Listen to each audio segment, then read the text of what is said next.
is the man of the moment, Lionel Messi, in the starting lineup tonight, crowned the best in the world.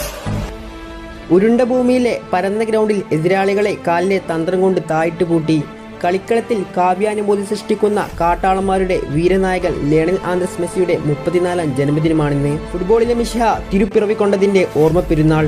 കളങ്കാലിലൂടെ വളഞ്ഞു പുളഞ്ഞ് ഒരു പിടിയും തരാതെ കുതിക്കുന്ന ഞരമ്പുകളിലേക്ക് റൂഹ് പടർന്നതിന്റെ ഓർമ്മദിനം. Goal ബാറിന് കീഴിലെ കാവൽക്കാരന്റെ ഹൃദയമിടിപ്പ് പോലും ആവാഹിക്കാൻ കെൽപ്പുള്ള ഒരു മസ്തകത്തിന്റെ ഇടത്തെ മൂലയിൽ ആദ്യത്തെ ഫ്രീ കിക്ക് വളഞ്ഞു കയറിയതിന്റെ ഓർമ്മദിനം. റൊസാരിയോ തെരുവിലെ മുത്തശ്ശിമാർ പറയുമായിരുന്നു അവർക്ക് 2 മക്കളുണ്ടായിരുന്നുവെന്ന്. ഒന്ന് ലോകം കൈക്കീലാക്കിയവനും മറ്റൊന്ന് ലോകം കാൽക്കീലാക്കിയവനും. തന്റെ ഇടംകാലിന് ഇനി വളർച്ചയില്ല എന്ന് പറഞ്ഞവരുടെ മുമ്പിൽ തന്നെ അദ്ദേഹം അതേ കാലുകൊണ്ട് തന്നെ അവരെയെല്ലാം ഇപ്പോൾ വിസ്മയിപ്പിച്ച് കൊണ്ടിരിക്കുകയാണ്. തനിക്ക് നീളം കുറവാണെന്ന് പറഞ്ഞവരുടെ മുമ്പിൽ തന്നെ 6 അടിയോളം പൊക്കമുള്ളവരെ കീഴ്പ്പെടുത്തിക്കൊണ്ട് അയാൾ മുന്നേറുന്നു. ഈ ജനറേഷനിലെ ഏറ്റവും മികച്ച കളിക്കാനാണ് മെസ്സി. 6ഓളം ബാലൻഡിയർ അവാർഡുകൾ, 2009 FIFA world player of the year, 6ഓളം യൂറോപ്യൻ ഗോൾഡൻ ഷൂ അവാർഡുകൾ, 2020 ലാലിഗ ടോപ്പ് സ്കോറർ. അങ്ങനെ പരന്നു കിടക്കുന്നു ഇദ്ദേഹത്തിന്റെ അംഗീകാരങ്ങൾ.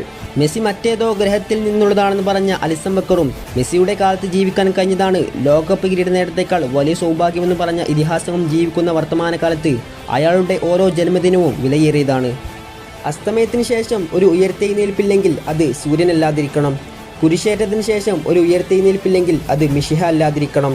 കണ്ണുകൾ കൂർപ്പിച്ച് തന്നെ വെച്ചേക്കുക, കാരണം ഇനിയും ദൃഷ്ടാന്തങ്ങൾ ഉണ്ടാകും, പിറകെ അത്ഭുതങ്ങളും. കാരണം അയാൾ ഇപ്പോഴും ജീവനോടെ തന്നെയുണ്ട്.